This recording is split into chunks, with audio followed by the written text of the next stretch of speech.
Okay, I'm going to do an acrylic pour again today, and I have all of my ingredients here that I'll be using.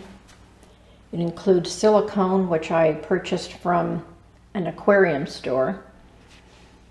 It's safe for fish, so it's fairly non-toxic. Then I have my isopropyl alcohol, and I'm using GAC 800 by Golden.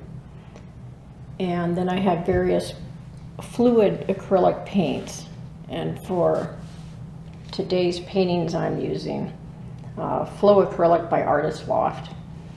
Golden makes some really nice fluid acrylics, but they're more expensive, and so I'm trying out these fluid acrylics by Artist Loft, and I've used them before and I found that I really like them. You can also use tube acrylic paints. This is Basics by Liquitex. You can get higher quality as well. This works quite well though. And but you would need to thin this. You can use a thinning medium of some sort, or you can also mix a little water. But one thing to remember when you're working with acrylic pours is there are so many different variables, and the different paints have different specific gravities. The different paints have different levels of thickness. Everything from the room temperature to drying times can affect it. So there isn't really any one recipe that works. I've watched many YouTube videos, and I've used all sorts of recipes that I found on there. But what it really comes down to is you have to practice yourself and use several different types of paint, and then come up with a system that works for you. And it's not always that there's a right and wrong, it's that they all have different effects, and so it depends on what look you're after and what you want the paint to be able to do. The GAC 100, I mean the GAC 800 is used for keeping the paint from crazing and separating in weird ways where you don't want the texture to have cracks and things in it. When it's all finished, it should be nice and smooth. And depending on the look you're after, if it has some texture, you might actually like that, but you don't want cracks and little holes and gaps and strange things like that you can get from reactions. The silicone is to help create certain separations in the paint. It's kind of like adding oil and water together. The alcohol can also create different effects. Depending on what effects you get, people can call that cells when you get separation that creates little circles of color in the paint. So for today, I'm using a recipe that I've used before that is 1 part alcohol, 1 part GAC 800, and 1 part pouring fluid acrylic. So it's this acrylic that's already somewhat thin, much thinner than the tube paint, but not thin enough to pour by itself. So adding the alcohol creates different effects with it and thins it, and then adding the GAC 800 to that helps ensure that you won't get the crazing and cracking and strange things happening with the paint. Now I should mention that I also buy these really nice little pouring cups that are measured, and for a little, this is just a little 8x8 canvas, and this would be plenty of paint. I have 4 different paints. I put 5 ml of paint, then 5 ml of the alcohol, and then 5 ml of the GAC 800. Now I'm not using my pouring medium because these paints are already a fluid. I'm going to do a second one where I use the tube paint, and I will thin that with pouring medium. So now I need to mix each of these, and I won't show that part, but I use a popsicle stick just to stir them and make sure that it's stirred really well. Now some people say that if you stir faster, that makes different cells than if you stir really slowly. So again, that's something that you can experiment with.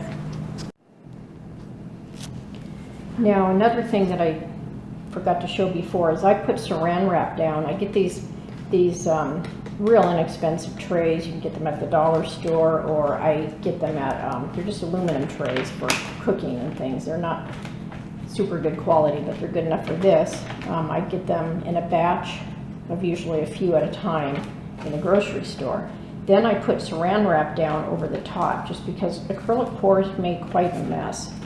And I don't have a studio, I have to work in my kitchen, so I'm a little bit limited in space.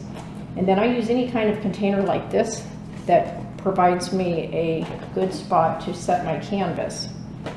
Another thing that some artists do is they will pre-paint the canvas surface. They'll either put extra gesso on it or they will paint it again, even all white or all black. You can do partial pours even, where some of the background is kept in the initial color. I didn't do that today, but that can help with the pouring. See, this red paint is actually fairly fluid. I didn't really need to add much to it.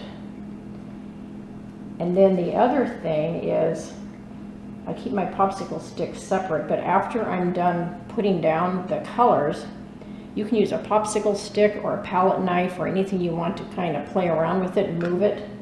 You do have a lot of ability to change it up.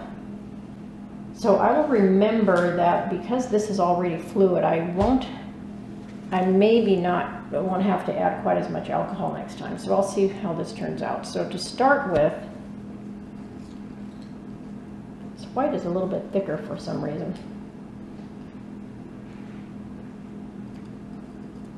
It's a little bit different consistency than the other paints too. So that's where you may decide that you like Artist Loft in these other colors, but not the white. For the white, maybe you want to use something else. But you want it to be able to go down. See, this is kind of lumpy. I'm not sure what made it lump up like that. I did not add any water. I didn't even add any silicone to it. This is just GAC 800 and alcohol and paint. So you don't want lumps in the batter. It's kind of think of it as sort of like cake batter. It should be about the same consistency as cake batter. No lumps, nothing strange in it. And it needs to be nicely mixed. So we'll see what happens here. Then I'll put down a little bit of black on top.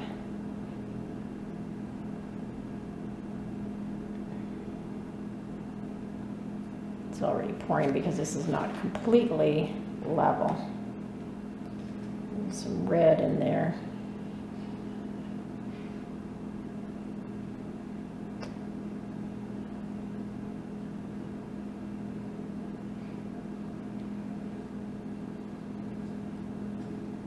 And some gold. My daughter likes red, gold, and she likes red, black, and white.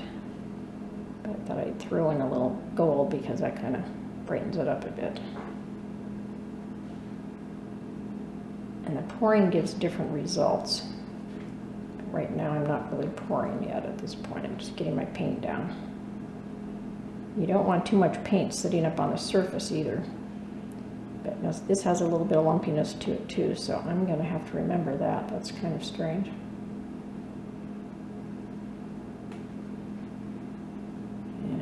Throw in a little more white again. I don't want it too light. So perhaps with this brand of paint, I might not actually want as much alcohol. Okay, now at this point, you can pick it up and actually pour it. Or sometimes I don't really like doing that. If I kind of like what I'm getting, I'll just take a spatula or, this is kind of doing some interesting things here. Now, like I said, I didn't end up putting any of these silicone drops. If I had wanted to try that, I would have put some silicone drops on top of right on top of the paints after I had gotten all of them in. Now the alcohol creates some fun effects. So I'm going to run a little bit of this around the sides because I want to make sure I get my sides Some people just leave the sides, they're not concerned about it, but I like to have things covered, and you want to make sure that all of your canvas is covered. Some of this is not white paint, it's where it didn't actually get covered.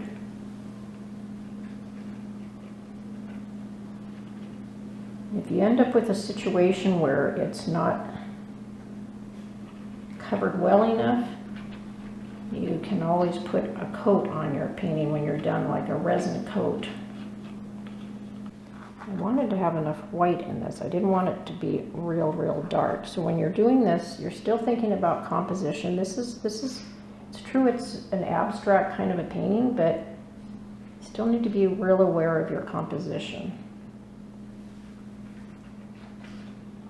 It's not really something where you just throw a lot of paint down and see what happens. If you take meticulous notes, write down the brand of paint you're using, maybe even the temperature, the conditions you are working under, things like that. I thought I'd have too much paint, but I really am not having too much paint here.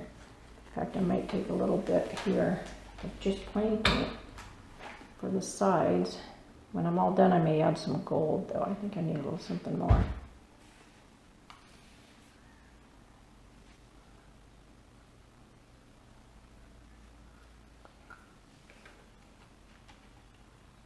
A little bit here.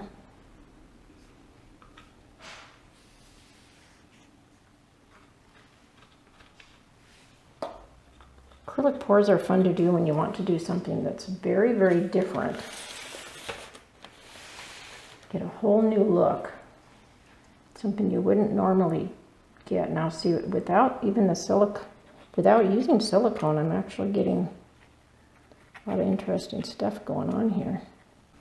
The gold just sort of disappeared in there, but I may just put a couple of little dots and see what happens. And it changes as it dries as well. So now, another thing that I didn't mention is my torch. So I hit the safety. I'm going to move these back. You want to have a fire extinguisher handy. And this can help bring out a few cells as well. The idea is not to burn the paint. So this is pretty interesting. This is actually quite pretty.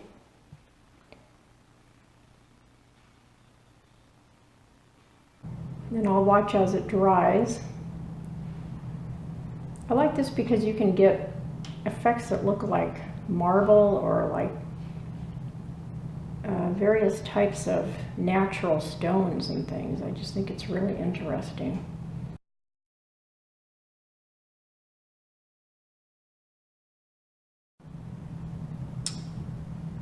What I'm getting on the sides here is quite pretty as well, the way that it's dripping over the sides.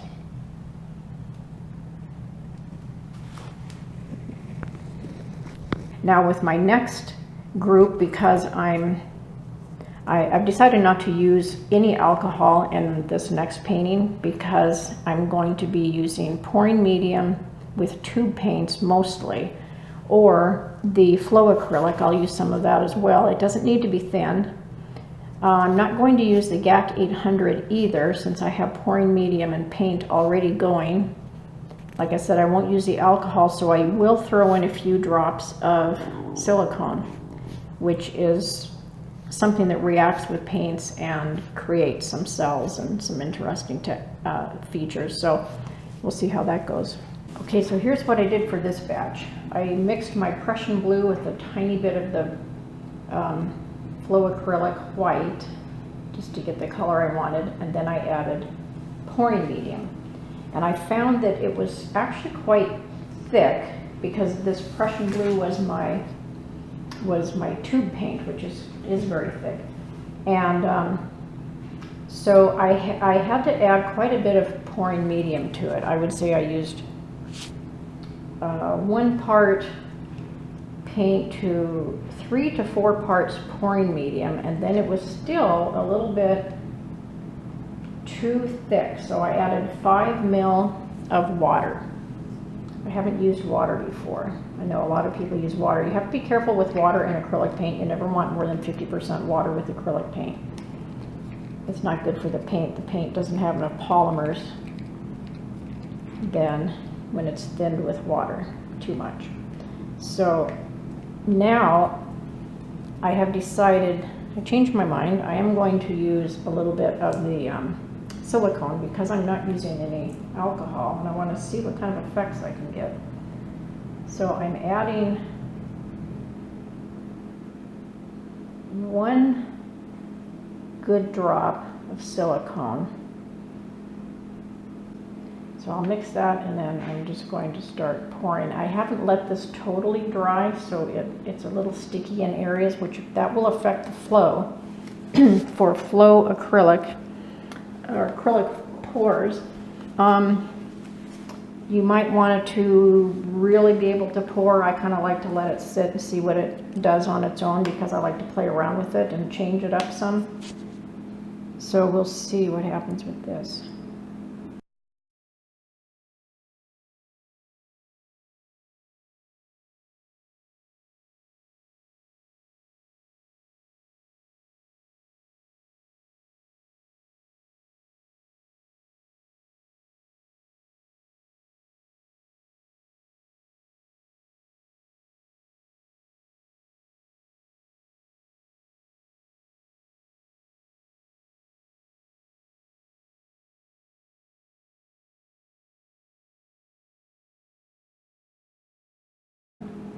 People also do what's called swiping, where they take a long spatula and just run it all the way across, and that gives a completely different type of look. Ooh. Okay, now this silicone is giving me more of what you'd call cells, which are little tiny spots in here of separation in the paint. So I think that maybe I like this effect better than any that I've done so far. And it's working just fine to use my tube paints. See, I've watched some videos where people say the pouring medium didn't seem to work as well as some other things, but I think it just depends on what else you mix in with it, because I'm finding that it actually is quite nice.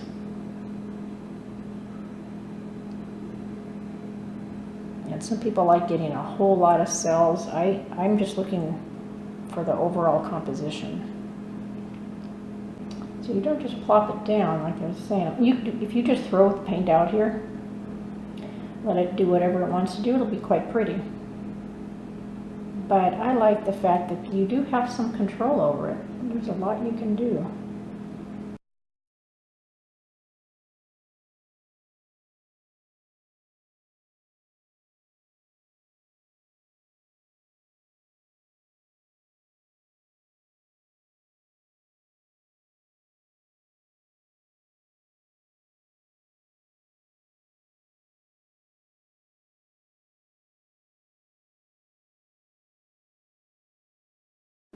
So this now is the one that was done with tube paint and a mixture of pouring medium and some silicone drops. And the silicone drops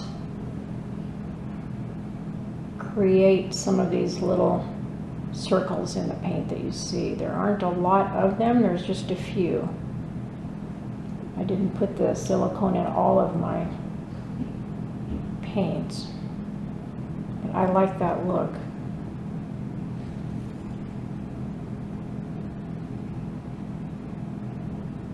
So this is my beachy water acrylic pour. So I'm going to try running the torch over this one slightly. Because that heat, the heat changes things and brings out more as well.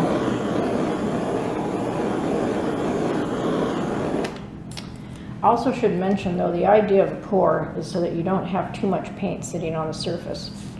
If the paint is too thick, that does some strange things that aren't really good. You want the paint to flow off. So that might be part of where I had some trouble over here. on my red piece where I have some higher areas. It could be that it just didn't flow off correctly. And there are some areas here where it didn't seem to stick totally to what's on the undersurface because that was already painted, and it's kind of like it's pulling away from that. So if you do have a texture on it, it's not necessarily a totally bad thing. Some people want it absolutely totally smooth, but if you're trying to go for an earth kind of a look, the texture might work for you. But any place that I'm seeing some obvious areas that didn't quite fill in correctly, or it's doing something that I really don't want, I can go back and change and play around with it.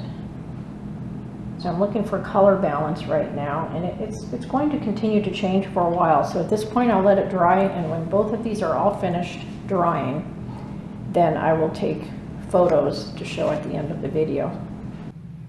I think that I really like the just the fluid acrylic with water and a bit of silicone drops, and they are creating cells as it dries.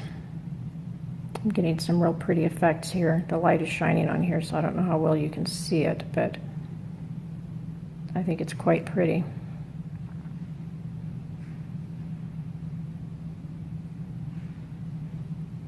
There are some examples of cells right in there.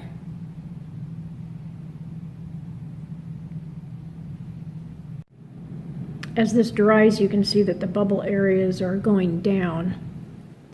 Just wanted to get one more shot of this for you.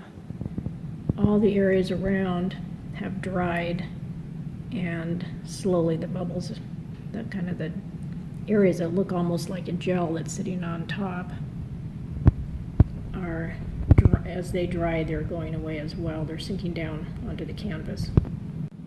And this one is drying really nicely as well. A few more little cells are starting to pop up. I think it'll look basically like this when it's finished. I decided that I wanted a little bit of pour down on over the sides of my blue one that I had pre-painted. I think it ended up adding a little bit of interest rather than just having suddenly plain sides, and it naturally poured a bit over the edges anyway. So on each side I had just a little bit coming down over the sides. I think that looks pretty good.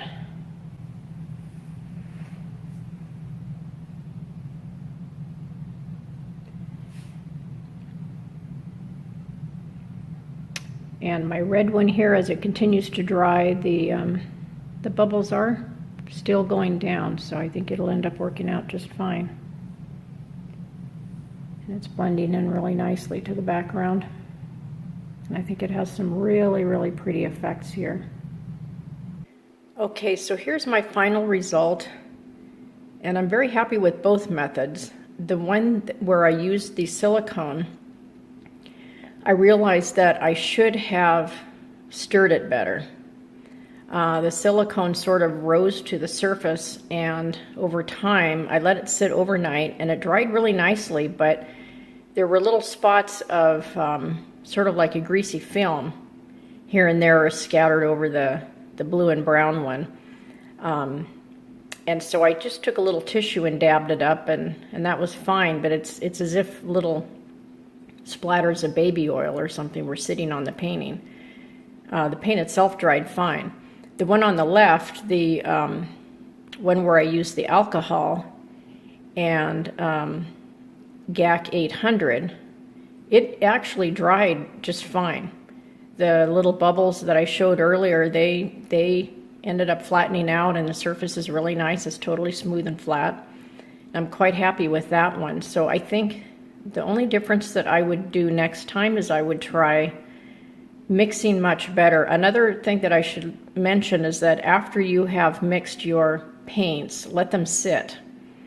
Put pouring medium down first, and then add the tube paint if you are using pouring medium. And the only time you need to use pouring medium is to thin paint, such as tube paint. And then you probably still need to add a little bit of water, or you can add a little bit of alcohol like I did with the one on the left. So I'll continue to experiment, but I will mix the paint, let it sit a bit longer next time, because I have since read that it's good to let it sit. And I will make sure that everything is mixed really thoroughly. And I will try using the silicone again, because I've used it in the past and I didn't have it do this. So I think it's just because I didn't mix it in enough. So what I've learned from this is I do like the pouring medium, and I like the GAC 800. And to thin the paints, you can use either alcohol or water. And the silicone does create some nice little effects, but both of them are quite pretty. So either way works. So practice with both of them. I haven't done a pour yet where I used both GAC and pouring medium. I think the GAC is important though to keep the surface nice, because the one on the right, the blue one, does have little bumps on it. That's another thing I should mention. When I used the silicone and it came to the surface, or also, even though I kind of dabbed that up later after the painting dried, there are little bumps on the surface. And I think that if I had used the torch a little bit more, those little bubbles that came to the surface would have, I think that would have popped, and that would have worked better. So the one on the right does have a little bit more uneven surface. So practice and have fun. Thank you for watching.